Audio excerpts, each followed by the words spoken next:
Analisis mendalam standar audit 200, revisi 2021 sedih fondasi, prinsip, dan penerapan praktis. Judul standar dan nomor. Nama lengkap, tujuan keseluruhan auditor independen dan pelaksanaan audit berdasarkan standar audit. Nomor, standar audit, SA, 200, revisi 2021. Tujuan utama standar, Z, W. Tujuan fundamental dari SA 200 adalah untuk meningkatkan tingkat keyakinan pengguna laporan keuangan yang dituju. Standar ini menjawab pertanyaan esensial, apa tujuan akhir dari sebuah audit, dan apa yang harus dicapai oleh auditor untuk dapat memberikan opini. SA 200 merumuskan tujuan ini ke dalam dua pilar utama yang harus dicapai oleh auditor.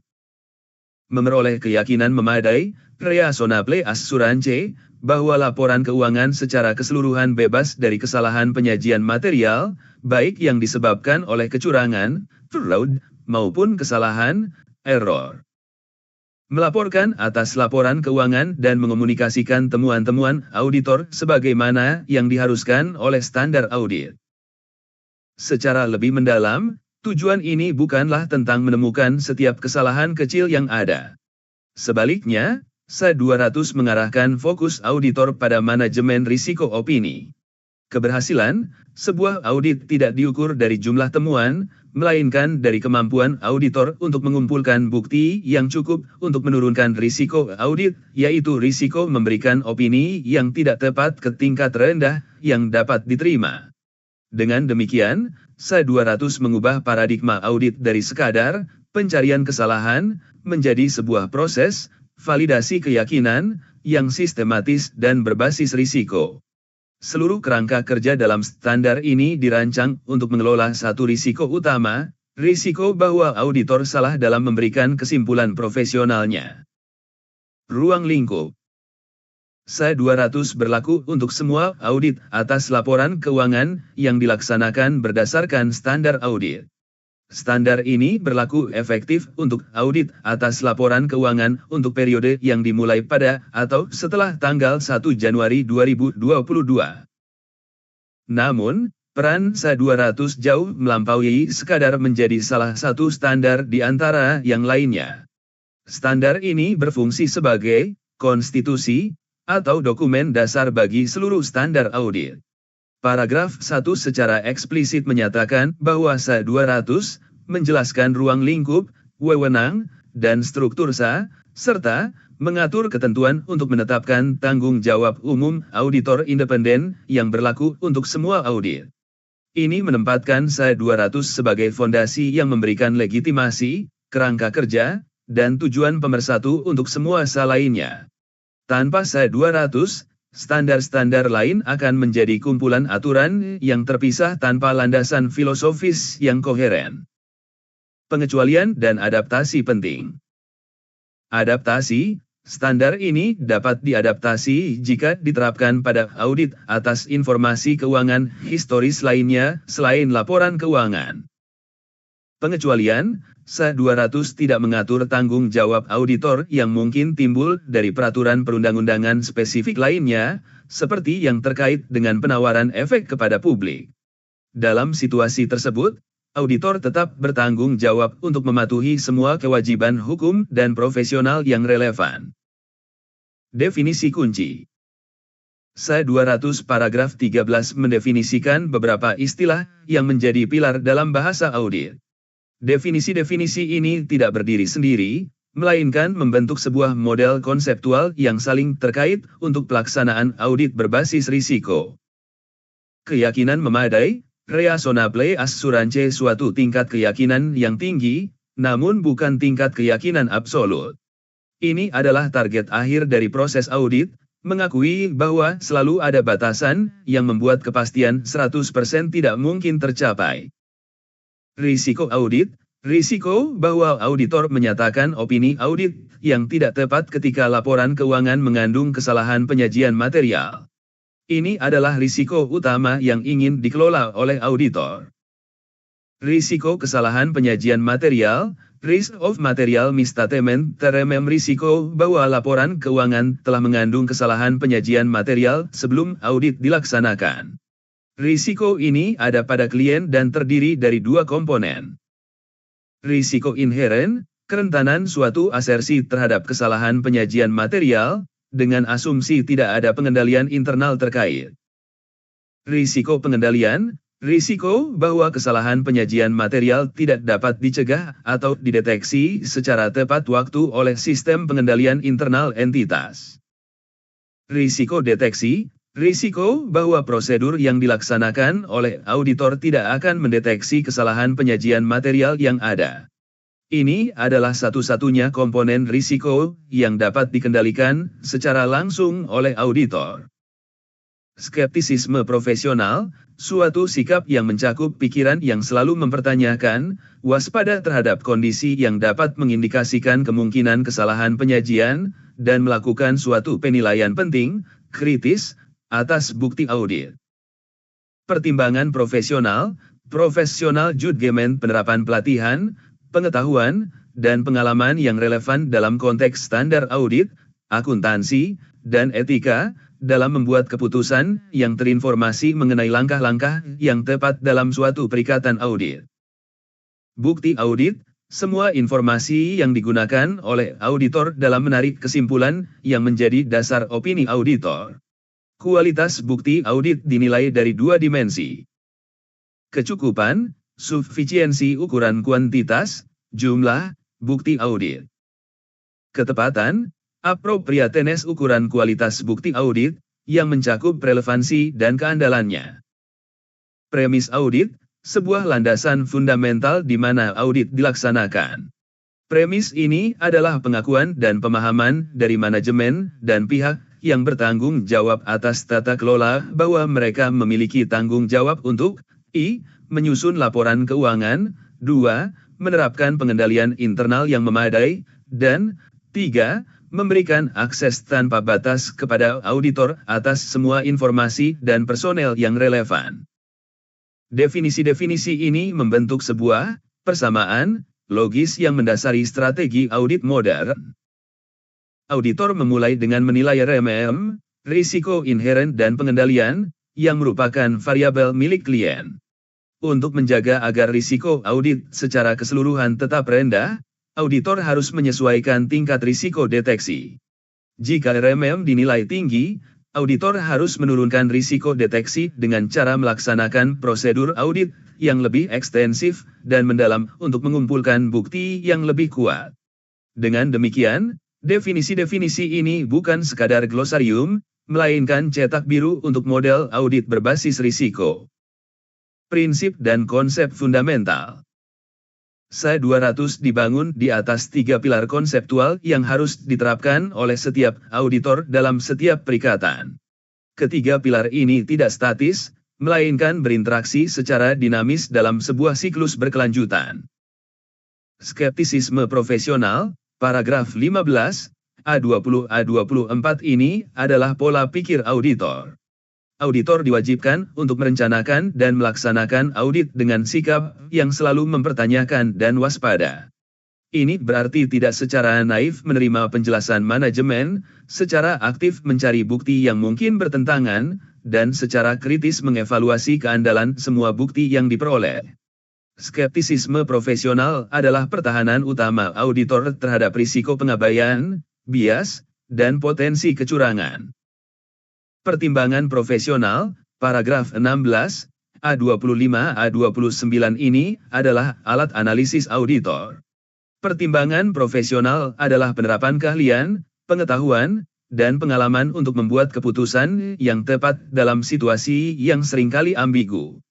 Auditor menggunakan pertimbangan profesional di setiap tahap audit, mulai dari menentukan tingkat materialitas, menilai risiko, merancang sifat, saat, dan luas prosedur audit, hingga mengevaluasi kecukupan bukti dan merumuskan opini.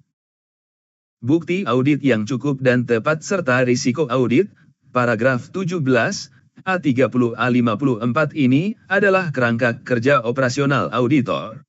Tujuannya adalah untuk memperoleh bukti yang cukup, kuantitas, dan tepat, kualitas, sebagai dasar yang rasional untuk memberikan opini. Konsep ini juga memperkenalkan keterbatasan inheren audit, yang menjelaskan mengapa keyakinan absolut tidak mungkin dicapai.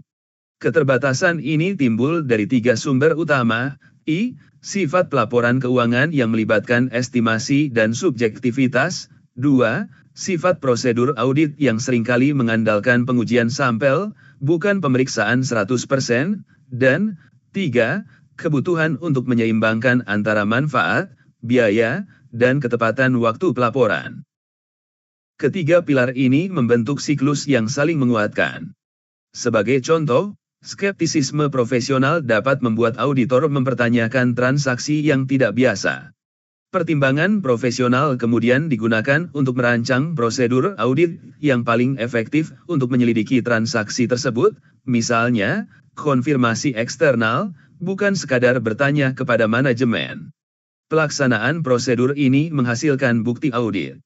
Evaluasi kritis terhadap bukti tersebut, menggunakan pertimbangan profesional, dapat memicu kewaspadaan yang lebih tinggi, skeptisisme yang meningkat, yang kemudian mendorong perancangan prosedur lanjutan.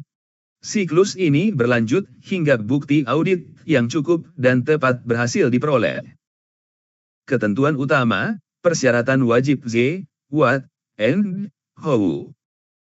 Bagian, ketentuan, paragraf 1424, adalah inti dari SA 200 yang bersifat memaksa dan mengikat. Bagian ini berisi serangkaian kewajiban yang harus dipatuhi tanpa kecuali, yang ditandai dengan penggunaan kata, harus. Ketentuan-ketentuan ini menetapkan standar minimum yang tidak dapat ditawar, non-negotiable, bagi setiap auditor. Kepatuhan etika, paragraf 14 sedih auditor harus mematuhi semua ketentuan etika yang relevan, termasuk yang berkaitan dengan independensi. Penerapan skeptisisme profesional, paragraf 15 sedih auditor harus merencanakan dan melaksanakan audit dengan skeptisisme profesional. Penggunaan pertimbangan profesional, paragraf 16 sedih auditor harus menggunakan pertimbangan profesional dalam merencanakan dan melaksanakan audit. Perolehan bukti audit yang cukup dan tepat, paragraf 17 sedih auditor harus memperoleh bukti audit yang cukup dan tepat untuk menurunkan risiko audit ke level rendah yang dapat diterima. Kepatuhan menyeluruh terhadap SA, paragraf 18 sedih auditor harus mematuhi seluruh standar audit yang relevan dengan perikatan. Pemahaman holistik atas SA, paragraf 19 sedih auditor harus memiliki pemahaman atas keseluruhan isi suatu SA, termasuk materi penerapan dan penjelasannya, untuk dapat menerapkannya dengan tepat. Larangan klaim kepatuhan parsial, paragraf 20 sedih auditor tidak diperkenankan untuk menyatakan kepatuhan terhadap SA dalam laporannya kecuali auditor telah mematuhi semua ketentuan dari SA ini dan SA lain yang relevan. Penggunaan tujuan setiap SA, paragraf 21 sedih auditor harus menggunakan tujuan yang dinyatakan dalam setiap SA yang relevan untuk menentukan apakah prosedur audit tambahan diperlukan untuk mencapai tujuan tersebut. Mengevaluasi apakah bukti audit yang cukup dan tepat telah diperoleh. Kepatuhan terhadap setiap ketentuan, paragraf 22-23 sedih auditor harus mematuhi setiap ketentuan dalam suatu SA, kecuali jika keseluruhan SA tidak relevan atau ketentuan tersebut bersifat kondisional dan kondisinya tidak terjadi. Penyimpangan hanya diizinkan dalam kondisi yang sangat jarang terjadi dan harus disertai dengan pelaksanaan prosedur alternatif. Tindakan saat tujuan gagal dicapai, paragraf 24 sedih jika suatu tujuan dalam SA yang relevan tidak dapat dicapai, auditor harus mengevaluasi apakah kegagalan ini menghalangi pencapaian tujuan keseluruhan auditor. Jika ya, auditor harus mempertimbangkan untuk memodifikasi opini atau menarik diri dari perikatan. Paragraf 18 dan 20 secara bersama-sama menciptakan aturan, semua atau tidak sama sekali. Auditor tidak dapat memilih-milih standar atau ketentuan mana yang ingin diikuti. Kegagalan untuk mematuhi satu SA yang relevan sudah cukup untuk membuat keseluruhan audit dianggap tidak sesuai dengan standar audit. Hal ini menetapkan standar profesionalisme dan akuntabilitas yang sangat tinggi, yang menjadi landasan utama kredibilitas profesi audit. Materi penerapan dan penjelasan penting. Jika bagian ketentuan adalah apa yang harus dilakukan, maka bagian materi penerapan dan penjelasan lain, paragraf A1-A78, adalah bagaimana dan mengapa-nya. Bagian ini berfungsi sebagai jembatan antara teori dan praktik, memberikan panduan, contoh, dan klarifikasi untuk membantu auditor menerapkan ketentuan wajib dalam situasi nyata. Poin-poin paling signifikan meliputi premis audit dalam praktik. A2-A11 menegaskan bahwa audit hanya dapat dimulai jika manajemen dan pihak yang bertanggung jawab atas tata kelola secara formal mengakui tanggung jawab mereka. Ini adalah prakondisi fundamental yang secara operasional diatur dalam SA210 melalui surat perikatan. Contoh penerapan skeptisisme profesional. A20-A24 memberikan contoh konkret tentang apa artinya bersikap skeptis, seperti waspada terhadap bukti yang saling bertentangan, mempertanyakan keandalan dokumen, dan menyadari kondisi yang mengindikasikan potensi kecurangan. Bagian ini juga menekankan bahwa rekam jejak kejujuran manajemen di masa lalu tidak boleh mengurangi tingkat skeptisisme auditor saat ini.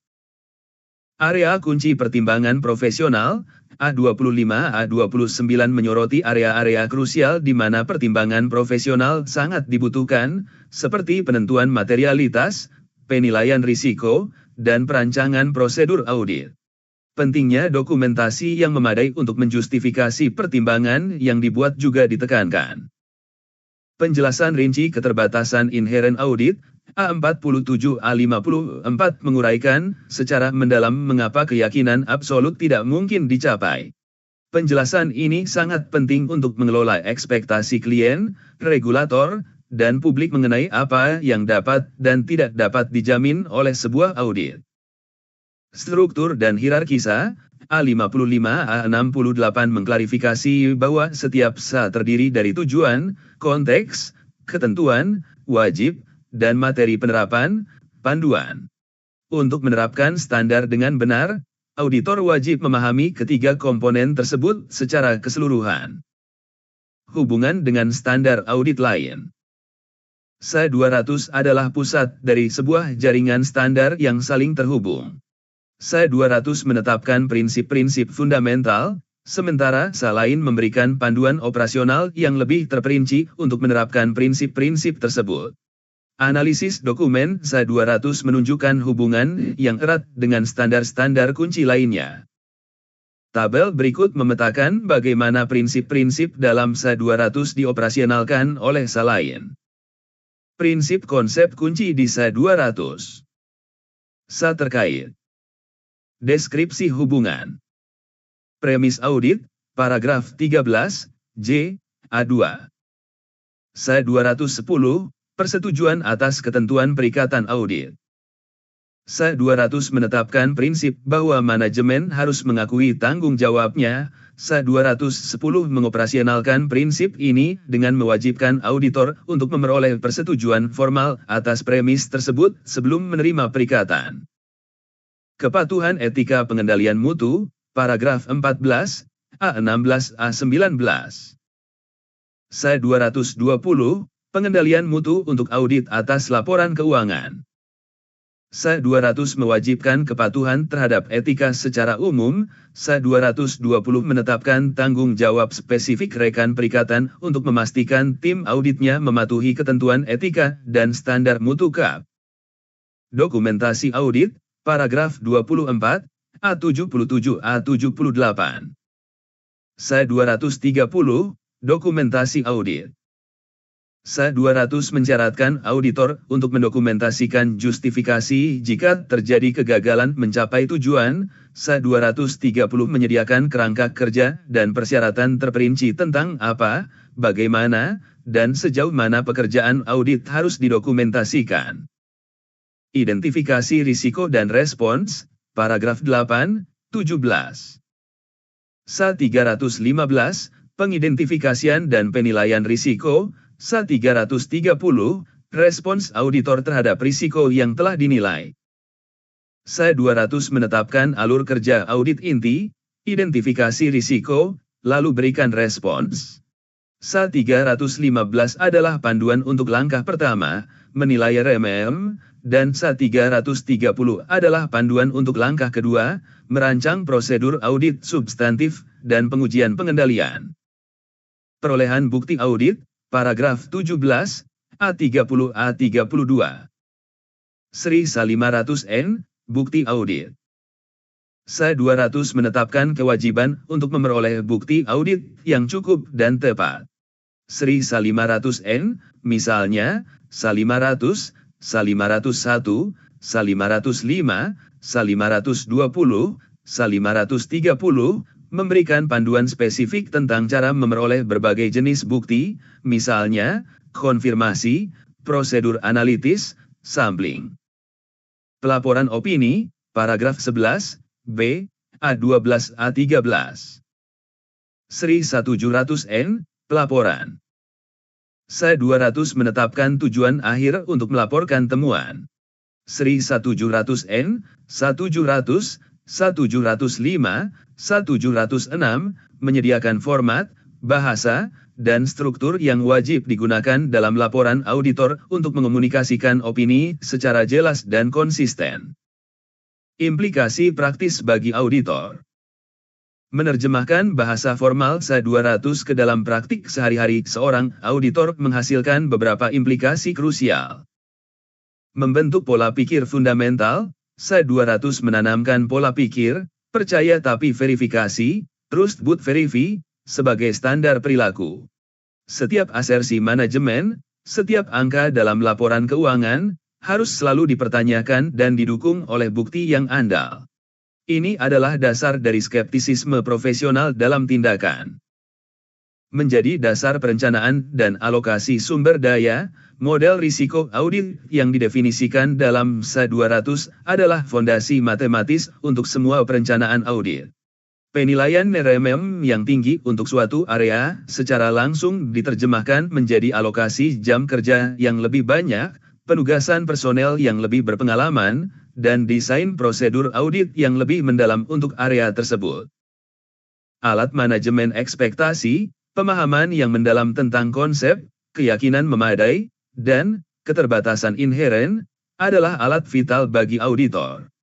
Ini memungkinkan mereka untuk mengomunikasikan secara efektif kepada manajemen, komite audit, dan pemangku kepentingan lainnya tentang apa yang bisa dan tidak bisa dijamin oleh sebuah audit, sehingga mengurangi jurang ekspektasi, expectation gap, dan risiko litigasi. Tolok ukur kualitas dan pertanggungjawaban, aturan, semua atau tidak sama sekali, menjadikan SA200 sebagai tolok ukur utama dalam proses penelaahan mutu, peer review, dan sebagai dasar pembelaan dalam kasus hukum. Kemampuan untuk menunjukkan bahwa audit telah dilaksanakan sesuai dengan setiap prinsip dan ketentuan dalam SA200 adalah pertahanan pertama dan terkuat bagi seorang auditor. Contoh sederhana. Untuk mengilustrasikan konsep paling fundamental namun sering disalahpahami dalam SA200, yaitu perbedaan antara keyakinan memadai dan keyakinan absolut yang timbul karena keterbatasan inheren, dapat digunakan analogi berikut. Analogi pemeriksaan medis, medical check-up. Keyakinan absolut, tidak mungkin dalam audit ini setara dengan seorang dokter yang melakukan pemindaian seluruh tubuh pasien pada tingkat molekuler untuk mendeteksi setiap sel abnormal atau potensi penyakit sekecil apapun. Prosedur ini akan sangat mahal, memakan waktu yang sangat lama, dan secara teknologi tidak praktis untuk dilakukan secara rutin. Hasilnya adalah kepastian mutlak, tetapi biayanya tidak sepadan. Keyakinan memadai, pendekatan audit ini setara dengan seorang dokter yang melakukan serangkaian tes standar yang terfokus dan relevan, tes darah, röntgen, pemeriksaan fisik, berdasarkan riwayat kesehatan, usia, dan faktor risiko pasien, mirip dengan penilaian RMM oleh auditor.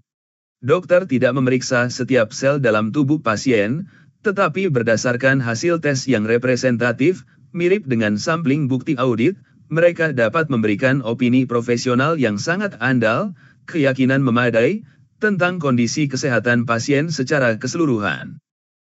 Meskipun demikian, selalu ada kemungkinan kecil, keterbatasan inheren, bahwa suatu penyakit yang sangat langka atau baru muncul tidak terdeteksi oleh tes standar tersebut. Sama seperti pemeriksaan medis, audit adalah sebuah proses diagnostik profesional yang dirancang untuk memberikan tingkat keyakinan yang sangat tinggi, bukan sebuah jaminan atau kepastian mutlak.